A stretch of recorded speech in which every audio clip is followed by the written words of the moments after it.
ஏன் என்னை கைவிட்டீர்? என் தேவனே, ஏன் என்னை கைவிட்டீர்? எனக்கு உதவி செய்யாமலும் நான் கதறிச் சொல்லும் வார்த்தைகளை கேளாமலும் ஏன் தூரமாய் இருக்கிறீர்? என் தேவனே, நான் பகலிலே கூப்பிடுகிறேன், உத்தரவு கொடீர். இரவிலே கூப்பிடுகிறேன், எனக்கு அமைதல் இல்லை. சங்கீதம் 22:1-2. 6ஆம் மணி நேரம் முதல் 9ஆம் மணி நேரம் வரைக்கும் பூமி எங்கும் அந்தகாரம் உண்டாயிற்று.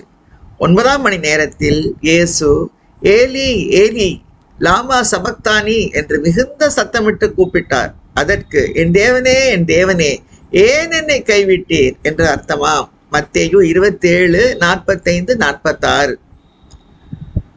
9ஆம் மணி நேரத்திலே இயேசு ஏலோயி ஏலோயி லாமா சபக்தானி என்று மிகுந்த சத்தமிட்டு கூப்பிட்டார். அதற்கு என் தேவனே ஏன் என்னை கைவிட்டீர் என்று அர்த்தமாம். மார்க்கு 15:34.